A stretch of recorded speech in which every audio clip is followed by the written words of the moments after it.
We ask that you continue to be with us, to open our hearts, our minds, and our ears to what we need to hear tonight. In Jesus' name, amen. So I want you to think. I want you to think about your last week. What did that look like? Maybe even the last 2 weeks. Think about your day-to-day activities. You need to close your eyes, get a visual. You do what you need to do. Did you wake up,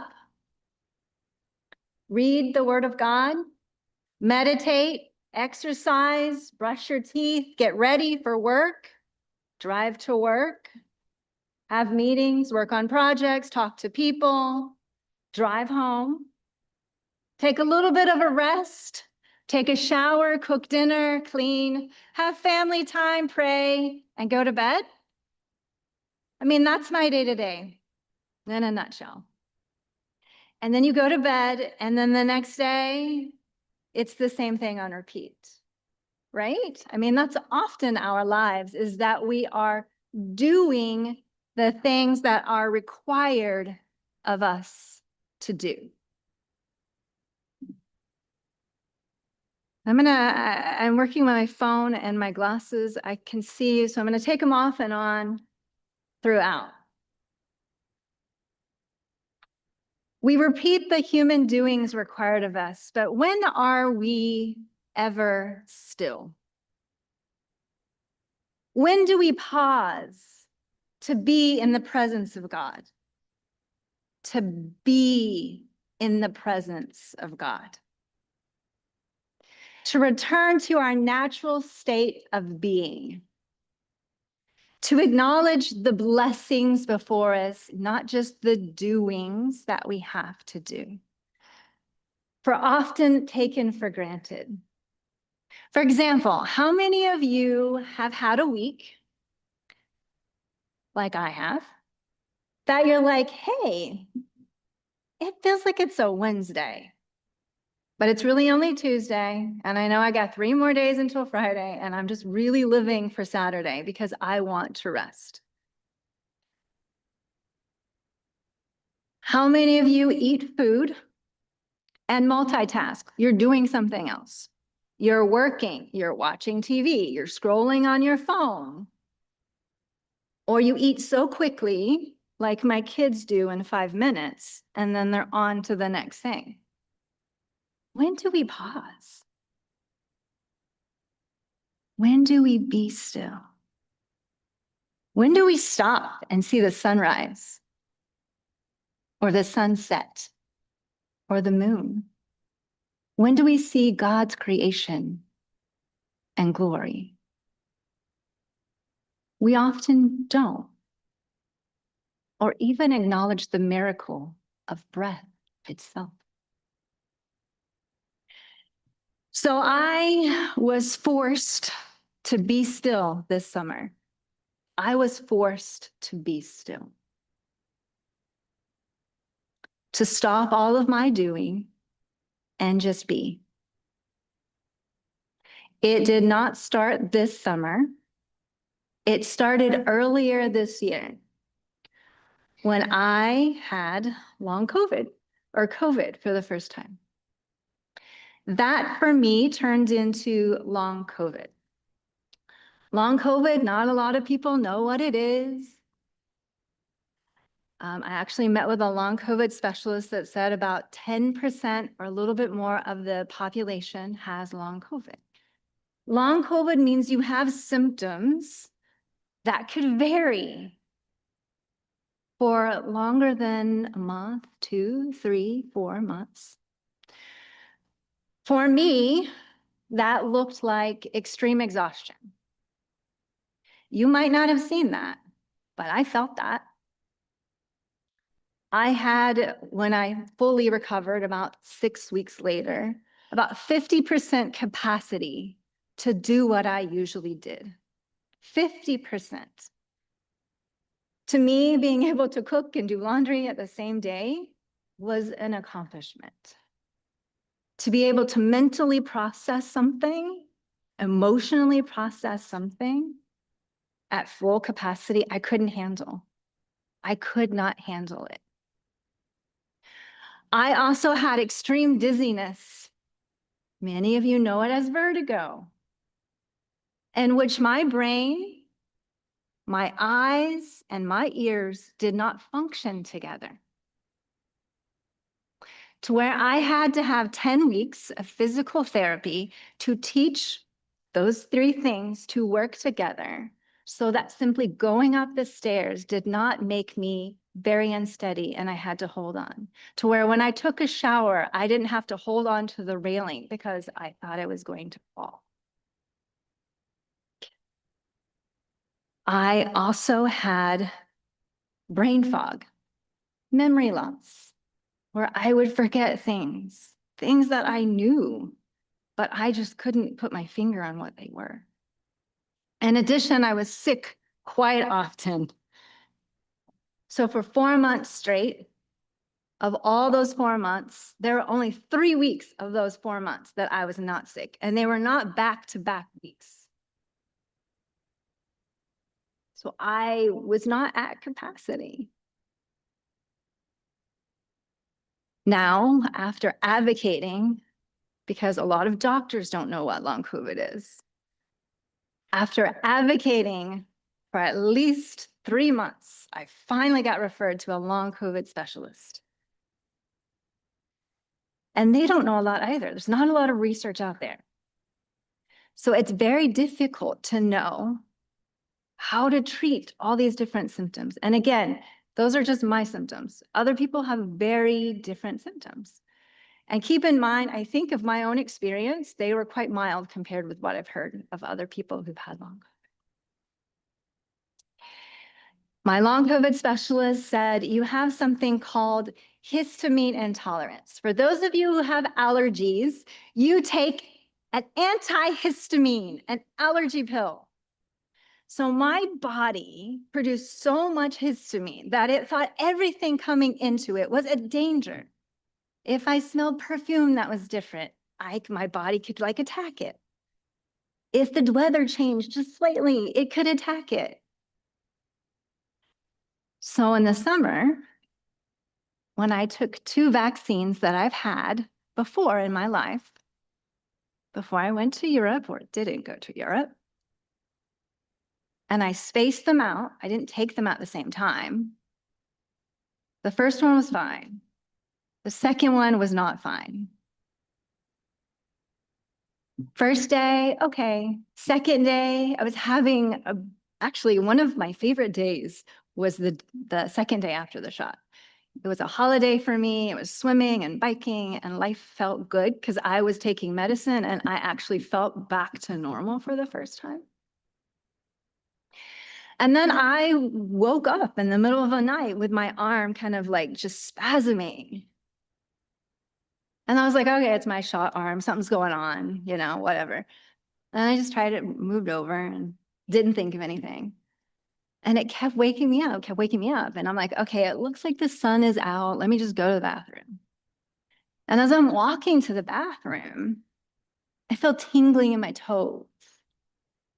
And that tingling in my toes went all the way up to my neck. And with the tingling all the way up to my neck, my body was numb. It means I could not feel my body. I felt like I was a floating head and a mind, no body. It is a horrible experience. And I would say for the first time in my life, I felt extremely terrified. I'm not the type of person that I'm going to say I need to go to the ER. I've had situations where people have forced me to go to the ER, but not because I thought something was wrong. This time I knew something was terribly wrong. So I walk to my husband who's sleeping, and thank goodness I see him kind of come out of bed, and I'm the one who rises early, and he's the one who sleeps in. And I look at him and I say, something's terribly wrong. We need to go to the emergency room. I find out later that he hears, wah, wah, wah, wah, wah. And I just collapsed. I did not know that that was happening. I woke up and I'm like, why are we still sitting here? I just said something's terribly wrong. Let's go to the emergency room. And I'm running down the stairs. I feel my body again, which is good. That's a good sign. And that's when he tells me kind of what happened, that I lost consciousness. He couldn't understand what I was saying. So we get to the emergency room, run lots of tests. Those tests seem mostly normal based on what is happening. And I have another episode where I'm got the body loss of sensation in the hospital.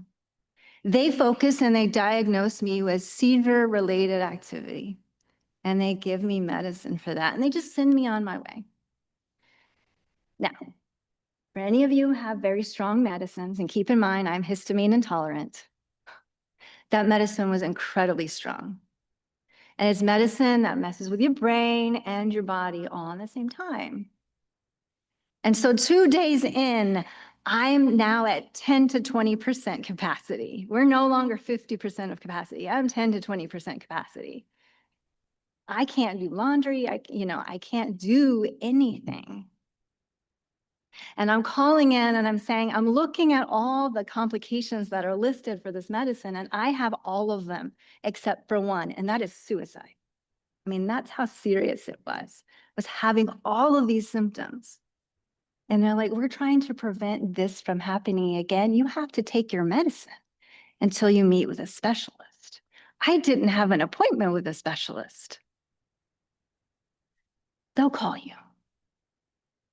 So I got called, I had additional tests that I had to take, and I met with a specialist almost 2 weeks later, in which I was told, you don't have epilepsy. You should not be taking this medicine. You had a severe allergic reaction to a vaccine. So I stopped the medicine and all was supposed to be well, but all was not well, because the medicine itself was so strong that I was having withdrawal symptoms that quite mimicked loss of feeling in my body. I had heart palpitations. I had difficulty breathing. I had extreme vertigo like I've never had before. And I felt like I needed to go in the ER again. And I paused. And I said, I'm not being put on that medicine again. So I didn't go in. And I had it happen a second time. I thought about going in, but I got it under control. And then the third time, when I couldn't feel my legs, I said, I got to go in again. And they ran additional tests and they ruled out any life-threatening condition, which was great because there are a lot of things that could have happened. But they said, we don't know what's going on. Go meet with your specialist. And that was a day before we were supposed to fly to Europe, and that's why we did not go to Europe. Now, all this time, there were so many things that were uncertain, that I didn't know, that doctors didn't know. But what I do know is that for a whole month of my life, I was not a human doing anymore. I couldn't cook. I couldn't clean. I couldn't work. I could hardly walk around the block. I couldn't sleep. I really could not function. I could only be. I could pray, I could sing, I could rest with God, but that is all that I could do. I wrote a poem, because again, there's not a lot that I could do when I was in this situation. So I wrote a poem, and I don't tend to share my life with a lot of people, but I'm sharing it with you. A poem that I wrote at the time. Life is precious, life is fragile. Life is beautiful, life is aliveness. Life is uncertain, life is suffering. Life is loving, life is living. Life is gentle, life is chaotic. Life is gorgeous, life is exotic. Life is boring, life is dull. Life is luxury, life is poverty. Life is not to be taken for granted. Life is centering, life is dividing, life is brilliant, life is poised. Life is a gift. Life is worth living. Life is purpose. Life is a breather. Life is not to be taken for granted. Life is loving. Life is amazing. Life is precious. Life is fragile. Life is not to be taken for granted. Life is holy. Life is God-breathed. Life is sacred. Life is God-held. Life is not to be taken for granted. In the moment of me being required to be still, I saw so many things that I didn't see when I was doing all the things that we often have to do as human beings in this life. In the moments of lack of health, I realized the blessing of health, the ability to walk, the ability to sleep, things that we really do take for granted. In the lack of mobility, I realized the blessing of mobility to be able to move. In the lack of self-care, I realized the blessing of others to care for me and the prayers of so many of you. In the lack of breathing, in the moments that provide you life, I realized the blessing of breathing in itself and of life itself. In the moment of being forced to be still and not do all the things that we have to do, I saw so many blessings. I had to meditate on those blessings, and biblically, meditation is mentioned in the Bible 23 times, specifically in the book of Psalms. Psalm 77:12, I will consider all your works and meditate on all your mighty deeds. I'll meditate on all your mighty deeds. Psalm 46:10, be still and know that I am God. I am exalted among the nations. I am exalted in the earth. Life pulls us in so many different directions of doing work, school, cleaning house, arranging school activities for our kids, community work and service, and yes, even church. Those are all good things and worth doing. But we are called by God to be still. This is often against our busyness and our doings. We're called to pause our activity, to quiet our outer and inner chaos, to be still before God, to stop striving, to see what is and to be grateful for it, to reflect and to know that God is God and that we don't take anything before us for granted. So my question to you is, when was the last time you were still? When was the last time you were just still, not doing anything? And doing, often we are at least thinking, gosh, our minds are constantly moving.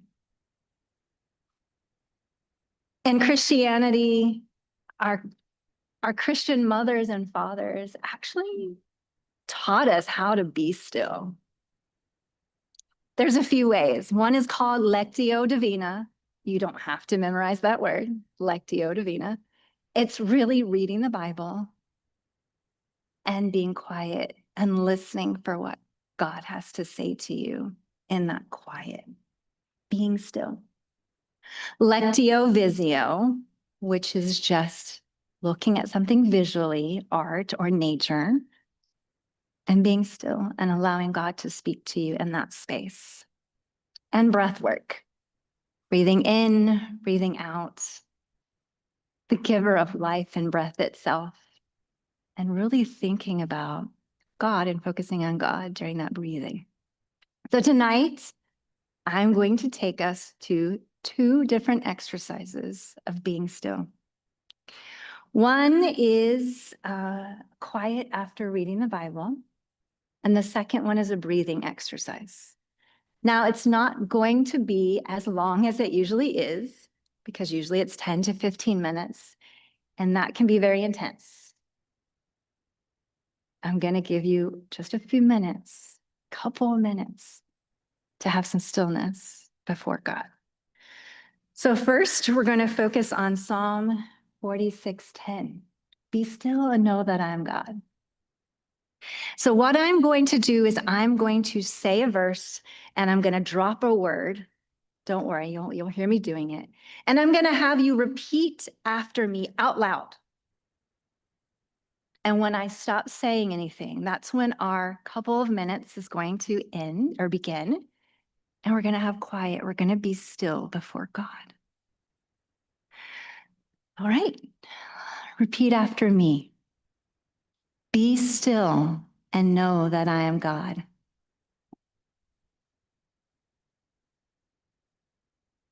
Be still and know that I am.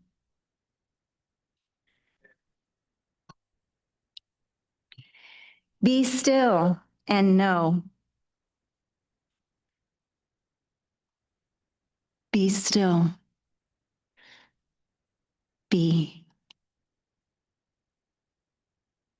Take a couple of minutes and listen to God's voice.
Amen.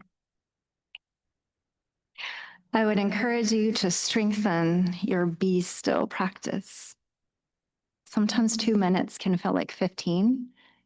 I know when I started in silence, it definitely did. They actually recommend when you're doing silence, at least 10 minutes, and 20 is ideal. I know that's hard. I think I'm at 10 minutes now after doing it for years. But I do encourage you to lengthen the time. It is very challenging, but we are commanded by God to be still.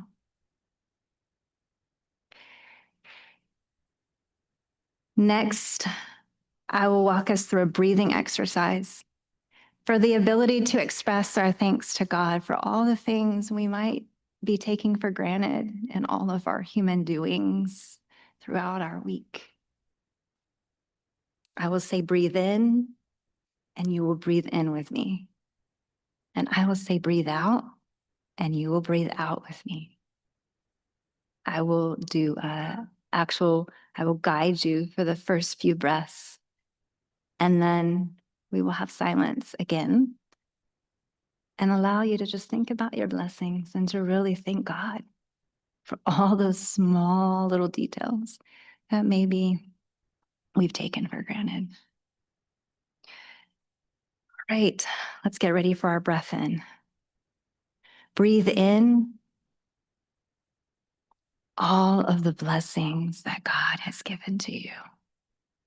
Breathe out. Thank you, God, for those blessings. Breathe in. God of life and love and breath itself. And breathe out. A letting go of all the things that distract you. And now focus on your breath in and out in quiet and give thanks to God for those things that you're thankful for.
Amen.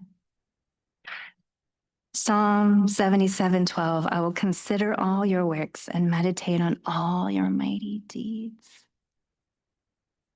Be still and give thanks to God, especially for those things in our busy lives that we often take for granted. May we honor the giver of breath and life. May we pray. God, free us from the many things that occupy and preoccupy us. Help us to just be with you, to pray with you, thank you. We want to be attentive, more ready to hear and to see you. Make us be still. Make us be quiet and speak to us in that silence, that stillness, that being. Amen. Before ending, I want to say, first of all, thank you for walking with me in what might have been different. So I appreciate you coming along with me in that. The second thing I want to say, because I know right now we're in a world of information that's flowing constantly and in our face. I want to share out that even though I had a severe vaccine reaction, I'm not anti-vaccination. I still believe that my kids are going to get vaccinated. And that is in my own experience, right? What I experienced. But I think that was due, as I set up for you, what happened before that led me to the place that I was. So be aware of all the potentials that could happen. But I did want to share with you because I know there's a lot of information going around that even in my own experience, I'm not in a place of being anti-vaccination. I hope that you find a space, not just tonight, but during your week, to be still and know that God is God. Thank you.